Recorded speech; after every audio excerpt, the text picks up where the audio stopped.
All right, Shalom. I want to start by giving all praises, honor, and glory unto Yahweh, Bahashem, Yahweh Shai, Bahashem, Rachak Wadash. Double honors to the apostles and the elders of Great Millstone who teach and rule well, and also to their elders, the men that taught them. I pray the Lord have peace, blessings, and mercy upon the household of the hopeful elect. This is the brother Shema One from the Great Millstone Houston Church.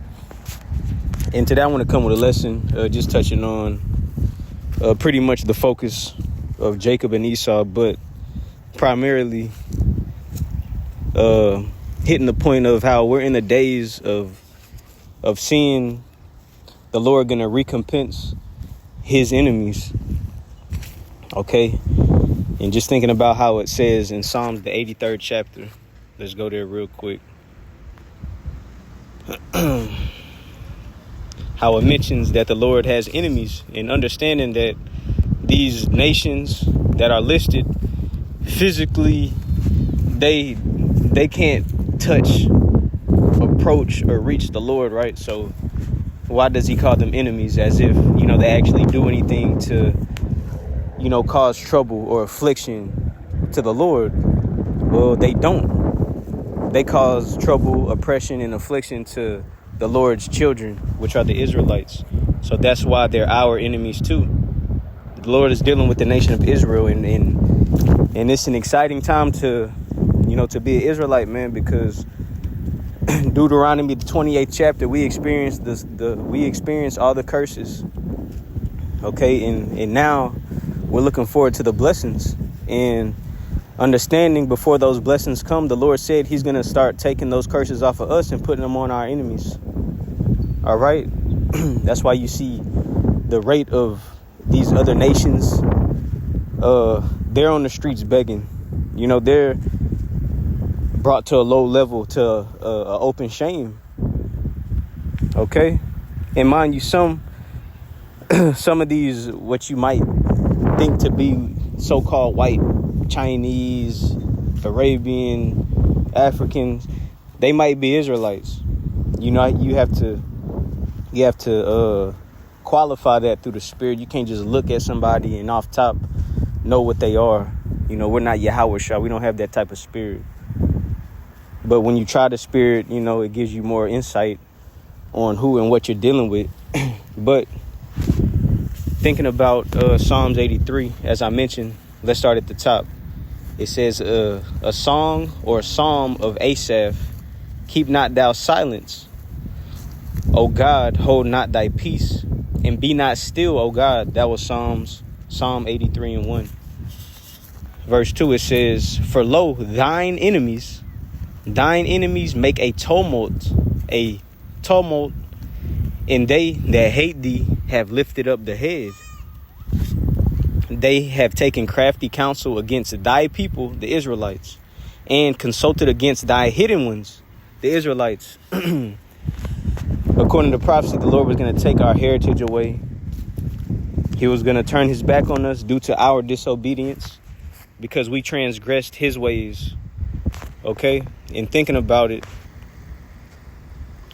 that's why understanding that, okay, through the process of prophecy, the Lord was going to punish us, to basically bring us down to the point where it's like an enemy has came against us. And that happened. You still got Israelites, who don't know who they are till this day. You got Israelites wanting to be like other nations till this day. You got Israelites wanting to be equal to these other nations till this day, when really we're the Lord's chosen people. We're above all these nations, according to Deuteronomy, the 7th chapter, around the 6th verse. But this is the reason why. I'll just stay in the NLT since I have it pulled up on my phone. But this is Daniel chapter 9 and 11, focusing on the primary point of why we're in the situation of being oppressed, distressed, afflicted. We don't have ease, nor, the type of life that we want. Okay. Wanting rest and peace and just to be at ease, you know, trying to live a life, raise your family, enjoy your children. Okay, but you don't own shit. You're subject to payments, and every day is not promised. You know, it could take one incident where your life could totally change due from, you know, your enemy coming at you. It's that easy to be overthrown on this side. All right. But Daniel chapter 9 and verse 11 in the NLT, it says, all Israel has disobeyed your instruction and turned away, refusing to listen to your voice. So now the solemn curses and judgments written in the law of Moses, the servant of the Most High, have been poured down on us because our sin. That's the reason for our affliction. That's the reason we're in America today. That's the reason we're scattered throughout the four corners of the earth. That's the reason we're at the bottom. Okay, first fired, last hired. Adultery at the highest rate amongst the Israelites. Families broken. You don't leave a will when you die. You leave a bill. All of these, sayings that are against us, they fit. Why? Because the Lord brought us down to the point of suffering the curses that are written in the book of the law. Okay? Niggas in the Christian church praising Jesus. That's according to the law. Okay? We're going to worship false gods, wood and stone. All right? Verse 12. It says, you have kept your word and done to us and our rulers exactly as you warned. And before it happened, the Lord always sent his prophets to proclaim his word before it took place, before his judgments took place. But like the scriptures say, let's go to 2 Chronicles chapter 36 in verse 15. I'm going to stay in the NLT. 2 Chronicles 36 and 15 in the NLT. It says, the Lord Yahweh Bahashim Yahweh Shah, the God of their ancestors, repeatedly sent his prophets to warn them, for he had compassion on his people and his temple. But the people mocked the messengers of the Most High and despised their words. They scoffed at the prophets until the Lord's anger could no longer be restrained and nothing could be done. So that's the reason the Lord brought these curses upon us. We disobeyed his commandments. Let me get another one in Baruch. Oh, let me change the version. Let's go to Baruch chapter 4 real quick. The Apocrypha. Baruch chapter 4 and verse 5. It says, be of good cheer, my people, the memorial of Israel. Ye were sold to the nations, not for your destruction, but because ye moved the Most High to wrath, ye were delivered unto the enemies. So due to our disobedience, the Lord told us what was going to happen. Pretty much scattered amongst the nations, suffering the curses. Instead of being the head, now you're the tail. Okay? It says, verse 7, for ye provoked him that made you by sacrificing unto devils and not the Most High. Ye have forgotten the everlasting power that brought you up, and ye have grieved Jerusalem that nursed you. Understand what the Lord, did for the nation of Israel, especially, what's recorded that happened from the deliverance out of the hands of the Egyptians. That was a time where the Lord really showed his power and the ability to separate who he's dealing with as a nation and who he's focused on to judge. All of the plagues that hit Egypt but didn't come upon the nation of Israel. All right. Then when it came to the deliverance, it seemed like there was no way out. But he allowed us to walk through, the sea on dry ground, through the Gulf of Suez. All right. Those events literally took place. And that's something that is still a memorial to this day. We talk about it till this day. After the Lord then took our heritage away, we didn't know who we were as a people. But now in the days we're in, we're talking about, hey, we're the ones that go back to that seed. We're the ones that go back to that lineage. Those are our ancestors who the Lord, showed himself to. All right. And understanding that's us. That's our people. That's us we're talking about. So understanding that, how it said in verse 8, it says, ye have forgotten the everlasting God that brought you up, and ye have grieved Jerusalem that nursed you. We forgot about the mercies of the Lord, pretty much. The Israelites got complacent and got comfortable, which took away, or pulled them away from that healthy fear from the Lord, that honor and respect, that should have been given unto Yahweh. All right. Bahashim Yahushua. Verse 9, it says, for when she saw the wrath of the Most High come upon you, she said, hearken, O ye that dwell about Zion, the Most High hath brought upon me great mourning, for I saw the captivity of my sons and daughters, which the everlasting brought upon them. With joy did I nurse them, but sent them away with weeping and mourning. And this is going into the point of time whenever the Lord really chose to judge the nation of Israel, getting them out of their land. Okay. The southern kingdom, Judah and Benjamin and Levi was amongst them, but suffering real judgments where the Lord removed us out of the land. Nations coming up against us, overpowering us, overthrowing us, defiling the land. Much bloodshed. Why? Due to us departing from our power. All right. And even if you want to go further back, it tells you, let me see if I can find it in the book of 2nd Esdras. Where we at? See, on this Bible app, they don't have 2nd Esdras because they know how hard it hits. And I'm going to go back to that Psalms. But let's hit 2nd Esdras first. 2nd Esdras chapter 3. And I know it goes into Adam. Nope. It might be 2nd Esdras chapter 7. Hold up. Hold up.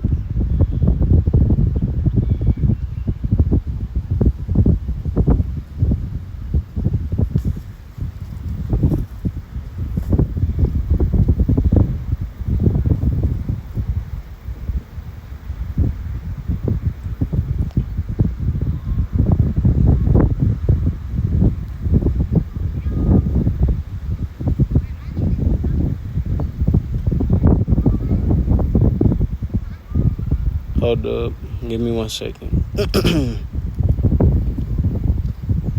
All right, here we go. 2nd Esdras chapter 3 and verse 21. It says, for the first Adam bearing a wicked heart transgressed and was overcome, and so be all they that are born of him. So after Adam's fall, guess what happened? The shit basically rolled down the hill. All right, and now we're here in 2025, still in the land of our captivity, subject to payments, and our enemies are ruling over us. But the beauty of it is, according to the times we're in, according to prophecy, now we remember who we are in the land of our captivities. And that's a significant achievement, so to speak, when you go down the line of prophecy, because that indicates that we're almost at the end of our captivity. We're at the end of our punishments, like it talks about in Lamentations. And I know I'm everywhere, but this is just kind of a flowing through the spirit. Lamentations 4 and 22, 21 and 22. Lamentation 4 and 21, it says, rejoice and be glad, O daughter of Edom, the Edomites. It says, that dwelleth in the land of Uz. The cup also shall pass unto thee. Thou shalt drink and shall make thyself naked. And what is it talking about whenever it says the cup shall pass through thee? They're going to experience judgments like never before. Hey, these other nations, primarily focusing on Esau in this context, they're going to receive curses. They're going to receive judgments. What is that? Ecclesiastes 8:11. Though judgment isn't executed speedily upon the sons of men, so it's set in their heart for them to do evil. But now we're in the days 2025 where we're going to witness, if the Lord allows us to continue to see how this thing is going to end, we're going to witness the downfall of our enemy, which is going to bring forth judgments like we've never seen before. They're still going to get judged for us going into captivity. They're going to get judged for them sacking the land in the temple, the Edomites. They're going to get judged for everything that they've done to us as a nation. They're going to get judged for putting Yahweh on the cross and crucifying him. They have to reap what they sow. And the Lord has it where the tab is so big, it's gonna be a time like never before whenever these judgments are gonna, unfold. Okay?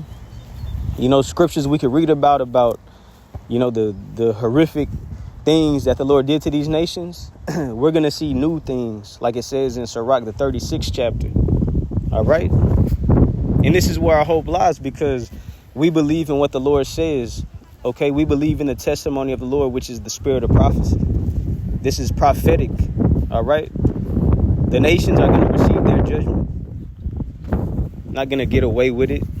Like they could just deal any type of way with the Lord's chosen people. Do any type of, evil actions and blaspheme his name. Cover up his image. Cast away his words. There's a recompense with that. Okay? But understanding where we are, that helps us be comforted, because we knew, or now we know that it's a part of the story, pretty much like we just read. Adam went off, and guess what? Now all his descendants, the sons of God. Let's go back to that 2 Ezra 3, and let's pick up at 22. It says, thus infirmity was made permanent, and the law also in the heart of the people with the malignity of the root, so that the good departed away and the evil abode still. So still to this day. Still to this day, it tells you in Romans 8:20, the creature was made subject to vanity, under the rule of vanity, meaning to go off. And even Adam was made like that, which shows you. Well, that's another topic. I'll end it right there on that 2 Ezra. So let's go back to Lamentations chapter 4 and verse 21. Rejoice and be glad, O daughter of Edom, that dwelleth in the land of Uz. The cup also shall pass through unto thee, and thou shalt be drunken, and thou shalt make thyself naked. And we see whistleblowers. We see Edomite on Edomite exposures. People who've been in the system, or who've been inside, the dealings of what goes on behind closed doors, the shit we don't see, but they come out and expose it. Yeah, that's according to prophecy. That shows you that their time is almost up. A nation or a kingdom divided against itself cannot stand, like Yahweh said. Then it says, verse 22, the punishment of thine iniquity is accomplished, O daughter of Zion. So these curses are about to be removed off of us. Okay, the punishment, meaning what? The curses due to our iniquities, us not obeying the Lord's words. Okay, it says, he will no more carry thee away into captivity. He will visit thine iniquity, O daughter of Edom. He will discover thy sins. So now these niggas are about to get exposed for everything that they've done.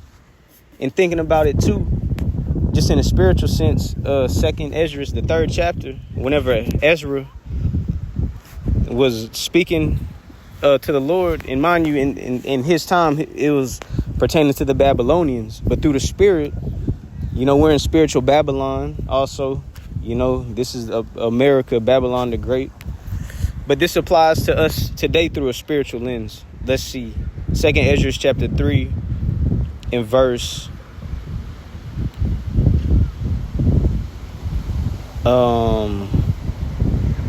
28. hold up. 27.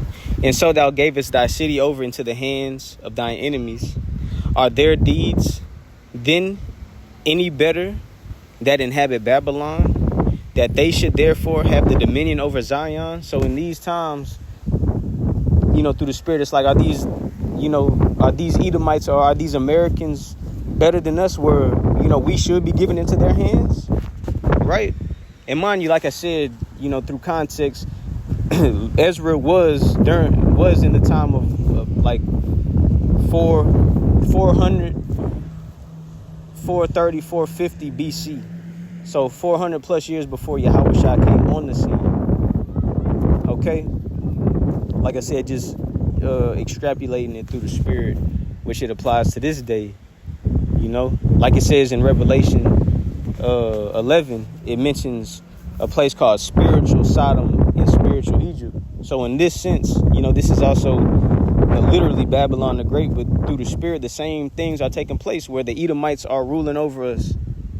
Okay, in these times, it was the Assyrians and the Babylonians, according to 2nd Ezra's 3rd chapter. But in these times, no, it's Esau who has the power and who's sitting on the throne and who has the Israelites in the palm of their hand.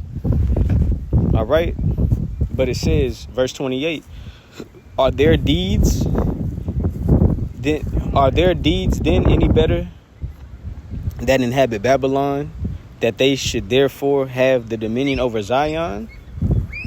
Verse 29, for when I came thither, when I came thither and had seen impieties without number, then my soul saw many evildoers in this 13th year, so that my heart failed me, seeing all the wickedness and the abominations that were going on, amongst the people that had us in captivity. It's like, ain't no way. And that just shows you who the Lord deals with as a son and who he deals with as a bastard. These other nations can do shit like that. But as soon as Israelites do it, guess what? The Lord is going to get your ass like he would his son or his daughter. We can't move the same way like these heathens, man. That's the thing. There's a difference. And that has to be acknowledged. You have to understand that. Okay? And that's why the Lord told us, don't take way of the heathens that he was going, the land that he was going to bring us into from the jump. The Lord gave us the law to separate from all the nations. And whenever we take ways of the heathen, that's us showing the Lord, like, nah, bump your ways. Let's take ways of these godless people. The Lord finds that offensive. And Jake can't get away with doing shit like that. All right? The customs, the holiday worships, the food, the diet, the morals, the family, the morals of being taught as a child, a young lady, a young man. All of those things have an effect whenever you disregard the law of the Lord and you take on ways of the heathen. It's going to be different. It's not going to benefit us. The Lord gave us a way that can benefit us. Baruch, the 4th chapter, the 1st verse, it tells us that. But verse 30, 2nd Ezra 2 and 30, for I have seen how thou sufferest them sinning, and has spared wicked doers, and has destroyed thy people, and has preserved thine enemies, and has not signified it. So it's like, damn, these niggas is getting away with all type of wickedness. It's like judgment fails whenever they do shit. But guess what? They're not the Lord's chosen people. So that's why they can build up and create a tab where the judgment don't come speedily. But we're in the days where now we finna see this shit collapse and crumble.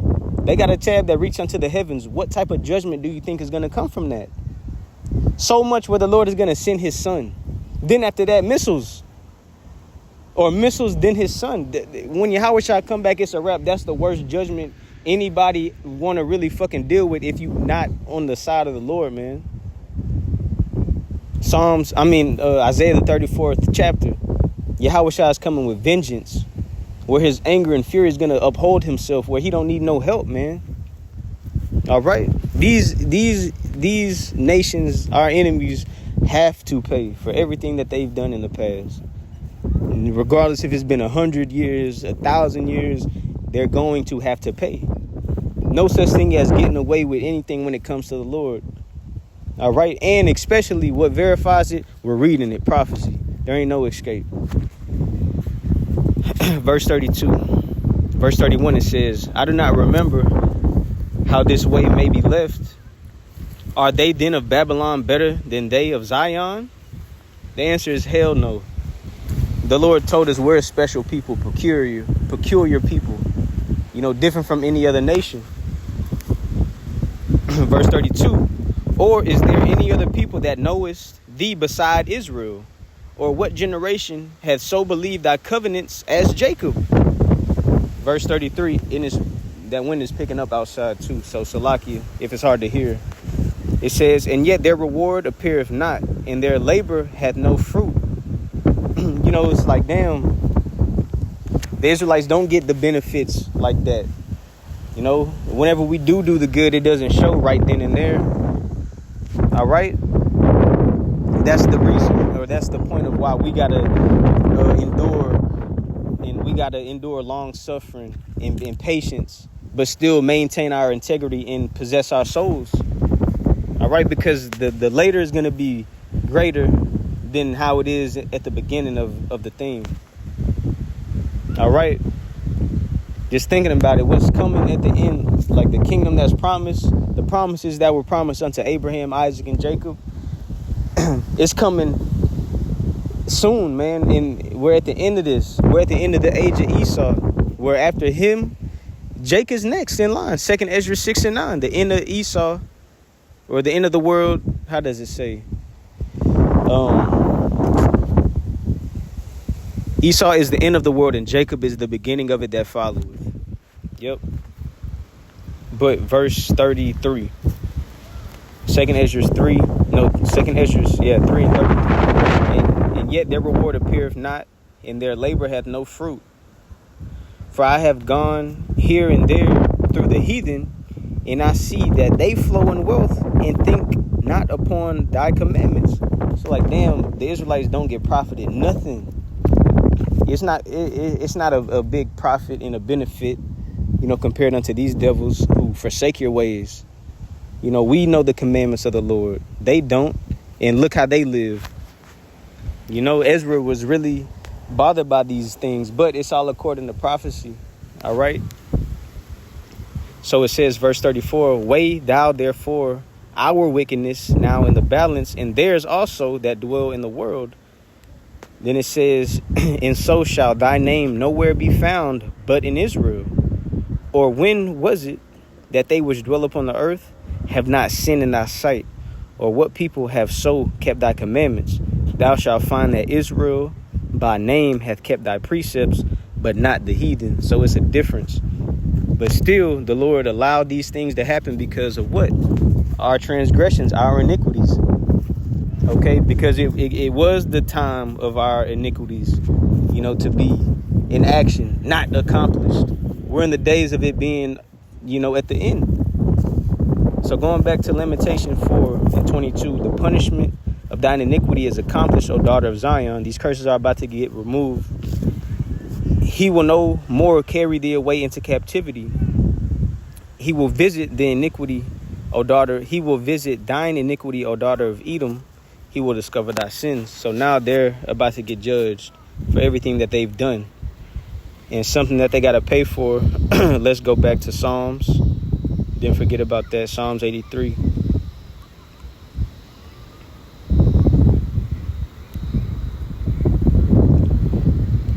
Psalm 83. Let's pick up where we left off. Psalm 83 in verse. I think I was in the NLT. Nope.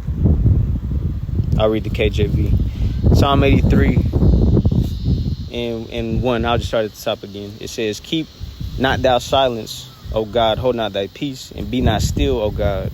For lo, thine enemies make a tumult. We already hit that. And they that hate thee have lifted up the head, and have taken crafty counsel against thy people, the Israelites, and have consulted against thine hidden ones. They have said, come, and let us cut them off from being a nation, that the name of Israel may be no more in remembrance. And that's the focus. They want to delete us as a people, you know, mentally, physically, spiritually. They want us to pretty much be disconnected from our power. And if the mental doesn't work, if we're not destroyed mentally as a people or spiritually as a people, like the days we're in now, we know who we are. It's going to come to the point where these damn Edomites are going to come down with those draconian measures. That's why it's going to be a time of Jacob's trouble. They're going to literally come at the Israelites to try to delete us, you know, attack us, but they won't be able to. They will not prevail, bro. According to prophecy, they can't. But let's go to this traffic kind of picking up by me. I wanted to touch on a few more